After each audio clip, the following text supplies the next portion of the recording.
না, সাকিব ভাইয়ের মতো প্লেয়ার ক্রিকেট অঙ্গনে আমার কাছে মনে হয় না যে কোনো টিম মিস করবে না, এটা বলতে পারবে না। অবশ্যই মিস করবে। সো সে টি10-এ পার্টিসিপেট করতেছে, আমাদের সাথে যাচ্ছে না। গত বছর সাকিব আল হাসান রংপুর রাইডার্সকে খেলেছে, এই বছর কি সে কি এই টুর্নামেন্টে অংশগ্রহণ করবে কিনা, আর তাকে মিস করবে? না, সাকিব ভাইয়ের মতো প্লেয়ার ক্রিকেট অঙ্গনে আমার কাছে মনে হয় না যে কোনো টিম মিস করবে না, এটা বলতে পারবে না। অবশ্যই সে থাকলে টিমের দিক থেকে ব্যাটিং বলেন, ফিল্ডিং বলেন, বোলিং বলেন, একটা আলাদা বেনিফিট সবসময় যে কোনো টিম পেয়ে থাকে। অবশ্যই মিস করবে, বাট আমার কাছে মনে হয় যে এই বছর তো হয়তো তার টি10 খেলা আছে, আমি যতটুকু জানি। সো সে টি10-এ পার্টিসিপেট করতেছে, আমাদের সাথে যাচ্ছে না। জিজ্ঞাসা করবো মানে মাঝখানে এমন হয়েছে যে একদম ফাইনাল হয়ে গেছে, মানে আমরা দেখেছি সব জায়গাতে সাকিব খেলছে আমাদের সাথে, মানে কথা কি হয়েছিল নাকি কোনো কথাই হয়নি যে এই দলে নেই সে, মানে আপনারা যখন এটা মিডিয়াতে দেখেছেন আমিও ওটাই প্রথম দেখেছি। এই টুর্নামেন্টের আসলে আরও অনেক আগেই কনফার্ম হয়ে গিয়েছিল যে ও টি10 খেলবে। আসসালামু আলাইকুম। না, টু বি অনেস্ট, আমার স্যার এবং সানিয়ান ভাই অনেক কথাই বললো। আমার কাছে মনে হয় যে এটা আমাদের প্লেয়ারদের জন্য একটা বড় অপরচুনিটি, এরকম একটা গ্লোবাল টুর্নামেন্ট হচ্ছে এবং কম্পিটিটিভ টুর্নামেন্ট হবে, এখানে পার্টিসিপেট করা। আর টু বি অনেস্ট, বাংলাদেশের হয়ে ফার্স্ট টাইম কোনো ফ্র্যাঞ্চাইজি টিম দেশের বাইরে যাচ্ছে, এটা আসলে আমার কাছে মনে হয় যে অনেক বড় পাওয়া আমাদের জন্য। এবং অ্যাট দ্য সেম টাইম আমাদেরও কিছু রেসপন্সিবিলিটি আছে। অবশ্যই আমরা চেষ্টা করবো আমাদের জায়গা থেকে 100% ভালো কিছু করার, যাতে ভবিষ্যতে এই সুযোগগুলো আরও আমাদের ক্রিকেটের ভালোর জন্য এরকম অপরচুনিটি আরও আসে এবং আমাদের আরও প্লেয়াররা এখানে খেলতে পারে। প্রিপারেশন পার্টটা নিয়ে যদি বলেন, মানে কতদিনের প্রিপারেশন আপনার নিলেন? মোস্ট অফ দ্য প্লেয়ার্স তো ন্যাশনালি খেলছেন, আপনার খেলছিলেন, খেলছেন আর কি। সেখান থেকে টি20-এর আগে প্রিপারেশনটা আপনাদের কেমন হলো এবং প্রিপারেশনের ফোকাসটা কোথায় ছিল, কতটুকু কেমন হলো আর কি প্রিপারেশন? না, টু বি অনেস্ট, আমরা ন্যাশনাল লিগের ম্যাচ খেলছিলাম লাস্ট 4 days, আমরা একসাথে প্র্যাকটিস করেছি। আমার কাছে মনে হয় যে ইনশাল্লাহ আমরা যাওয়ার পর ওখানেও 3-4 দিনের প্র্যাকটিসের একটা অপরচুনিটি পাবো। আর গায়ানার উইকেট এবং বাংলাদেশের উইকেট আমি লাস্ট ওডিআই সিরিজ ওখানে খেলেছিলাম, তো কিছুটা সিমিলার। তো আমার কাছে মনে হয় যে আমাদের কোচ মিকি আক্তার, ওর সাথেও কথা হয়েছে পুরো টিমে, তো কী প্ল্যানিংয়ে আমরা যেতে পারি এবং কেমন সিচুয়েশান হতে পারে একটা আইডিয়া সবাই আমার কাছে মনে পেয়েছে। বাট ওখানে যাওয়ার পর যেটা বললাম যে 3-4 দিনের একটা প্র্যাকটিসের অপরচুনিটি পাবো, এটা আমরা কাজে লাগানোর চেষ্টা করবো। না, কোনো ম্যাচ নেই। Thank you. যাদের সঙ্গে খেলতে যাচ্ছেন তারা বছরের টি20 ফরম্যাটটা খুব বেশি প্র্যাকটিস করে, তার খুব খেলে বাংলাদেশ। এই জায়গা থেকে আমাদের বাংলাদেশের জন্য চ্যালেঞ্জটা কোন পার্টটা রেখে হবে? আপনাদের তো ফরেন প্লেয়ার থাকবে, সঙ্গে থাকবে, তারপর মনে হয় যে এটা একটা নতুন জায়গার চ্যালেঞ্জটা দেওয়ার জন্য হ্যাঁ, অবশ্যই এটা আমাদের জন্য একটা চ্যালেঞ্জ হবে। এবং স্যার যেটা মেনশন করলো ফার্স্টে, যে আমাদের জন্য অনেক বড় একটা লার্নিং প্রসেস অলসো, যে আমরা হয়তো খুব বেশি টি20 ম্যাচ খেলার সুযোগ পাই না। তো আমার কাছে মনে হয় যেহেতু এই টুর্নামেন্টটা খেলছি, এরপরে ন্যাশনাল লিগের একটা টুর্নামেন্ট আছে, বিপিএল টুর্নামেন্ট আছে, তো ওভারঅল দেখেন যে এই বছর হয়তো আমরা অনেক বেশি টি20 ম্যাচ খেলতে পারবো। আর টি20 জিনিসটা, খেলাটা এমন, আমার কাছে মনে হয় যে যত আমরা খেলবো, এখানে এক্সপিরিয়েন্স বলেন বা সব কিছু বলেন, এবং যেহেতু এখানে 5টা ভালো মানের ফ্র্যাঞ্চাইজি ক্রিকেট টিম আছে, তো আমার কাছে মানে খুব কম্পিটিটিভ ম্যাচ আমরা ওখানে খেলতে পারবো, এবং ওই এক্সপিরিয়েন্সটা আমাদের পরবর্তীতে অনেক কাজে লাগবে। আপনি বলছিলেন যে গায়ানার উইকেটটা ফ্রেন্ডলি হবে, তো আপনাদের স্কোয়াডে রিশাদ খুব ভালো পারফর্ম করছে। অ্যাট দ্য সেম টাইম আমাদের টিমে শেখ মেহেদি আছে, খুশদিল শাহ আছে, সো আমার কাছে মনে হয় আরাফাত সানি আছে। তো স্পিনিং সাইডটা আমার কাছে মনে হয় অনেক এক্সপিরিয়েন্স। তো হোপফুলি আমার কাছে মনে হয় যে ভালো একটা খেলা আমরা ওখানে উপহার দিতে পারবো ইনশাল্লাহ।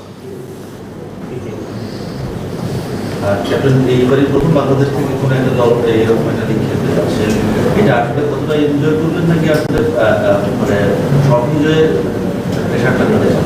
না, অবশ্যই যেটা বললাম যে একটা চ্যালেঞ্জ থাকবে, বাট আমার কাছে মনে হয় বড় প্ল্যাটফর্মে পারফর্ম করা। সো আমার কাছে মনে হয় প্রতিটা প্লেয়ারই অপরচুনিটিটা গ্রাফ করার জন্য ওয়েট করছে, এবং আমার কাছে মনে হয় যে আমরা যদি আমাদের সেরাটা দিতে পারি, অবশ্যই আমরা ভালো কিছু করতে পারবো এই টুর্নামেন্ট থেকে। কিন্তু আপনাকে জানতে চাই, আপনি কিন্তু করেছিলেন সবার কামব্যাক করেছেন সব ম্যাচ খেলার জন্য, বা এখন আপনার কন্ডিশন এবং এখানে আপনার চ্যালেঞ্জ থাকে মানে সুমানের জন্য? না, অবশ্যই দেখেন, বাংলাদেশের হয়ে খেলা বা বাংলাদেশের হয়ে প্রতিনিধিত্ব করা সবসময় একটা প্রাউডের ব্যাপার। আমি যে জিনিসটা বললাম যে হয়তো এইটা আমার জন্য একটা বড় অপরচুনিটি, এরকম বড় জায়গায় পারফর্ম করা। আর যদি ন্যাশনাল টিমের কথা আসে, অবশ্যই যেটা বললাম ন্যাশনাল টিমে খেলা অবশ্যই প্রাউডের ব্যাপার। যদি ইনশাল্লাহ ভবিষ্যতে ওই অপরচুনিটিটা পাই, অবশ্যই নিজের জায়গা থেকে 100% চেষ্টা করবো ভালো কিছু করার। কি করতে মানে ইনজুরি অবস্থা, মানে কি কত সমস্যা হচ্ছে না না আলহামদুলিল্লাহ এখন অল ওকে। হ্যাঁ মানে সার্জারির পরে আলহামদুলিল্লাহ রিকভারিটা খুব ভালো হয়েছে এবং লাস্ট ম্যাচও কিপিং করেছি, তো আলহামদুলিল্লাহ ওভারঅল সব কিছু ভালো।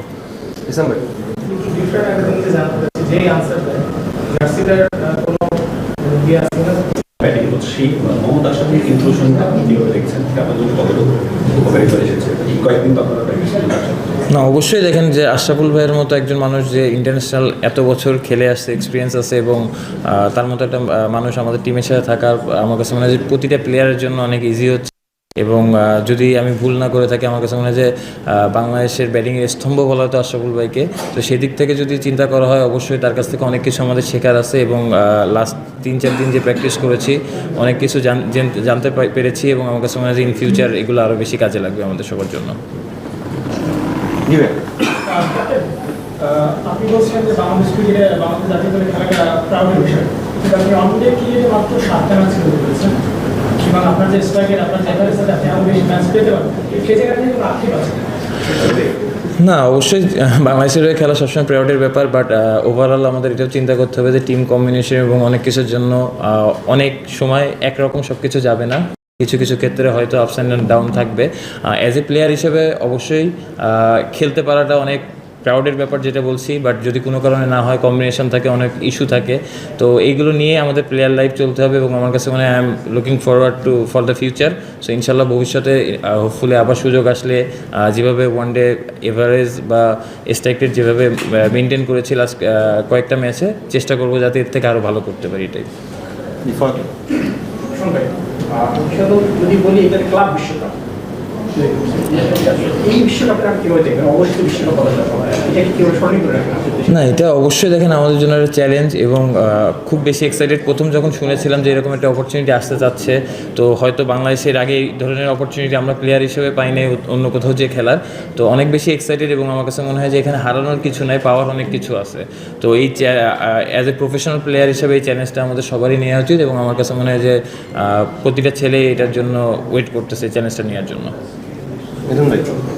স্যার আপনার হচ্ছে যে টিমটা যাচ্ছে মানে ন্যাশনাল টিমটা অনেকেই আছে মানে ইয়াং প্লেয়ার, যেটা বলে কিছু কিছু তাদেরকে আমরা বোর্ড হয়তো চিন্তা করি, তো সেই দিক থেকে বোর্ডের নজর থেকে কেমন থাকবে এবং তাদের কাছে আপনি কি আশা করেন? আপনি তো তাদেরকে নিয়ে কাজ করেছেন, অনেকের সাথে টিমের ব্যাটিং নিয়ে কাজ করেছেন, আপনার নজরটা কি থাকলে তাদের সাথে করতে পারেন? না এই কথাটা বারবার আসছে যে এরা কিন্তু শুধু একটা দল হিসেবে যাচ্ছে না, এরা বাংলাদেশকে রিপ্রেজেন্ট করছে এবং এখানে জাতীয় দল অনেক খেলোয়াড়রা আছে, অনেক উঠতি খেলোয়াড়রা আছে। সো ওখানে ভালো খেলা মানে কি ইন্ডিভিজুয়াল একজন প্লেয়ার নিজেকে স্ট্যাবলিশ করতে পারলো, ওখানে ভালো খেলা মানে কি বাংলাদেশ সম্পর্কে মানুষের ধারণাটা আরেকটু উঁচু হবে, কিন্তু এগুলো ব্যাপার তো আছে। এবং অ্যাডভার্স কন্ডিশন, ঘরের মাঠে পারফর্ম করার এক জিনিস, বাইরে পারফর্ম করা আরেক জিনিস। ওখানে কেউ যদি ভালো পারফর্ম করে সেই দিকে সিলেক্টরদের ডেফিনেটলি আলাদা নজর থাকবে, কারণ ওটা that is much more challenging দেয়। সেটা অবশ্যই ক্রিকেট বোর্ড তো নজরে রাখবেই, বিশেষ করে সিলেক্টররা নজর রাখবে। আপনার মেনটেন করার জন্য কাজ করছেন বিসিবির সাথে আছে, ওখানে ওয়ানডে পরিচালনাটা খুব ভালো আমরা জানি, কিন্তু তারপরেও তিনি 7টি বেশি কমিশনার সবার জায়গা হয় না নাকি এটা কখনো খারাপ বেশি ওয়ানডেতে নিয়ে খেলতে পারে? ঠিক আমাকে বললো আমার এর ব্যাখ্যা বোধ হয় এর ব্যাখ্যা বোধ ও নিজেই দিয়েছে। অ্যাকচুয়ালি আমার মনে এর ব্যাখ্যাও নিজেই দিয়েছে। সিলেকশনের ব্যাপারে অনেক ঘটনাই ঘটে অনেক সময়, যেটা হয় যে কম্বিনেশন ব্যাপারে থাকে, ফর্মের ব্যাপার থাকে, পার্টিকুলার স্পটের ব্যাপার থাকে, ওইখানে কে সবচাইতে ভালো করছে। Sohan is one of the leading players, এটা আমি অনেক সময় বলেছি, আমি ইন্টারভিউতে বলেছি এবং I am looking forward to that. আমি ওকে ব্যক্তিগতভাবে যেহেতু জানি, ওর ক্যারেক্টার কী সেটা আমি খুব ভালোভাবে জানি। আমি অপেক্ষায় আছি ও কবে জাতীয় দলে ঢুকবে এবং জাতীয় দলের একটা পার্টিকুলার জায়গা আরও শক্তিশালী হবে। আমি মনে করি সেই সক্ষমতা সোহানের আছে, ও যেদিনই জাতীয় দলে খেলার সুযোগ পাবে জাতীয় দল আরও শক্তিশালী হবে। So, thank you very much. I'm from the Scriptline, it's the English version channel of Bangladesh. So my first question, first of all, congratulations to all writers so joining this international global Super League. So I mean, that's what is your expectation? Because this is a new experience. So what is your plan? So the overall tournament. So. To be honest, it's a great opportunity for all of us, and normally we didn't get that much opportunity in franchise cricket, so we are looking for it, and hopefully inshallah we'll make it happen. সবাইকে স্বাগত জানাচ্ছি আজকের এই press মিটে। আমার মনে হয় এটা একটা যে কারণে আমরা এখানে সবাই সমবেত হয়েছি, এটা খুব ভিন্ন ধরনের একটা ঘটনা। আমাদের একটা দল, বাংলাদেশ থেকে একটা দল গ্লোবাল T20 খেলতে যাচ্ছে এবং উচ্চতায় নিয়ে যাওয়া আমাদের ক্রিকেটকে ইন টার্মস দলীয় পারফরমেন্সের ক্ষেত্রে যদি আমরা বলি। রংপুর রাইডার্সকে অভিনন্দন যে তারা শুধু ভালো করাই না,